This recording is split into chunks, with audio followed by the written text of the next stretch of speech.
Добър ден. Здрасти. Здрасти. Три имена. Казвам се Кънчо Николов Кънчев. Казвам се Мария Петрова Дякова. Казвам се Иван. Лилия Чавдарова Сотирова. Нина Кънчева Кънчева. Давид Василев. Реших да напусна България много отдавна. Когато разбрах, че свободно може да се излиза от България, вече имах на предвид, че ще се опитам да изляза. Дойдох, защото семейството ми се премести. Баща ми всъщност се премести пръв. Не мисля, че решението беше мое да дойда в Щатите.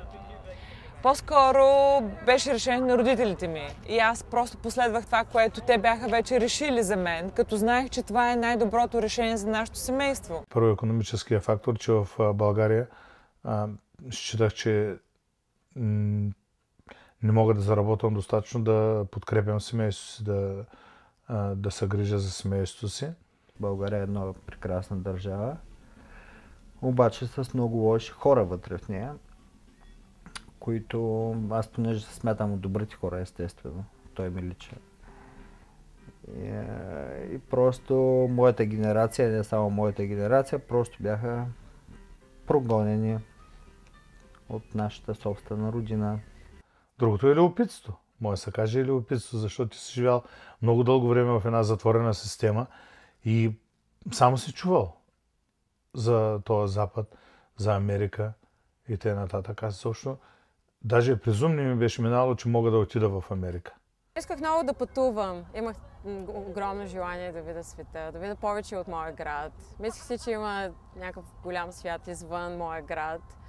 И като дете въобще не съм пътувала. Аз винаги съм искал да имам приятели от цял свят, да говорят различни езици, да не трябва да се съобразявам с никого, просто да бъда себе си. И да не трябва да ме е срам, защото имам черни приятели или най-добри приятел азиатец или защото някой говори еврит. Аз съм така авантюристичен човек и всъщност това ми звучеше много интересно. И плюс това Ню Йорк, що пък не. Американското консулство ми отказа 4 пъти виза, тъй като ме смятаха за потенциален имигрант, какъвто си бях да е. И после ми изпратиха писмо, че печеля зелена карта и мога да имигрирам там. Ами в началото много ми липсваше. Направо бях болна, както се казва, homesick. Обаче сега свикнах. Все повече харесвам живота си тук, така че може би не ми липсва толкова да се заема, колкото преди. По принцип България ми липсва много, както предполагам на всеки българин. Най-вече приятелите ми липсват. Ню Йорк е много голям град. Приятели трудно се правят, трудно се задържат, всеки идва, отива си. Семейството много ме липсва. И някои така традиционни български привички, обичаи, свързани с празнуване и веселба. Тук мисля, че хората не знаят как да се веселят. Много ми липсва България. Аз имам супер носталгия към България. Липсва ми да съм си там, където съм родена. Да съм там, където са затворени очи, познавам дърветата, улиците, тротуарите, къщите и всичко друго. Липсва ми мястото, където се чувствам едно с това място. Плача за България. Аз и сънувам България през цялото време. Приятели и такива неща. Не знам. Смятам, че много привикнахме на начина на живот тук.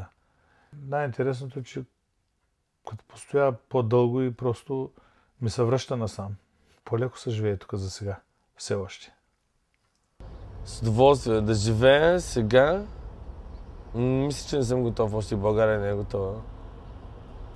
Бих се връщал само за ваканции. Не е да живея там. Имам много дупки по пътищата. Аз не обичам дупки по пътищата. Понеже карам колело. Не обичам да заобикалям дупки. Имам чувството, че нещата, които правя в живота си в момента, нещата, които виждам, хората, които срещам, хора в Бразилия, хора насам, хора там, нали, в различни страни. Имам някъде там една мисъл, че това един ден по някакъв начин ще облаготвори България, че аз ще се върна в България. И по някакъв начин Всичко това, което на мен света ми е дал, аз ще мога да го дам на България. Бих се върнала, честно казано. Ако това наричаме жертва да се откъсна от родителите си, ама пък съм с децата си, новото семейство е по-важно от старото семейство. Това, което постигнах за тия 20 години и което можа да направя за семейството за тия 20 години, смятам, че не съм сбъркал. Човек никога не знае. Ако си останал какво е щяло да бъде, ако и като си дошъл какво е, никога не знаеш какво си жертвал, какво си изгубил, какво си спечелил. Може би да, защото се чувствам добре в крайна сметка. Въпреки всичко, въпреки че е трудно, мисля, че съм намерила място, че си намерих мястото. Беше много трудно да тръгна, защото това значи, че трябваше да оставя брат ми сам в България, което наистина беше... Понякога си мисля, че ако имах друг шанс да повторя това, нямаше да тръгна, нямаше да го оставя там. Цената беше много висока. Не знам, за мен думата щастлив значи, че човек е щастлив, когато му стига това, което има. А пък, те знам, аз още търся, още гледам напред. Ще ми са още малко, още нещо да имам. Зато и че да знам, може би не мога да намеря пълно щастие, нито тук, нито там. Ама ми е хубаво. Бих бил по-щастлив, ако всички мои приятели, всички българи можеха да си останат в България. Аз мисля, че на мен ми е много по-уютно в Америка. Аз просто по-добре се чувствам. Да, щастлива съм. Хареса ми, че приятелите ми са наоколо, мога да си ги видя когато си искам. Като в Пловдив, като моя град. Някакси намерих си Пловдив тук. Тук се чувствам като част от въздуха. Мисля, че съм щастлива тук и това също значи, че бих могла да бъда щастлива в България. Да, щастлив съм. Look at this face, this is a happy face.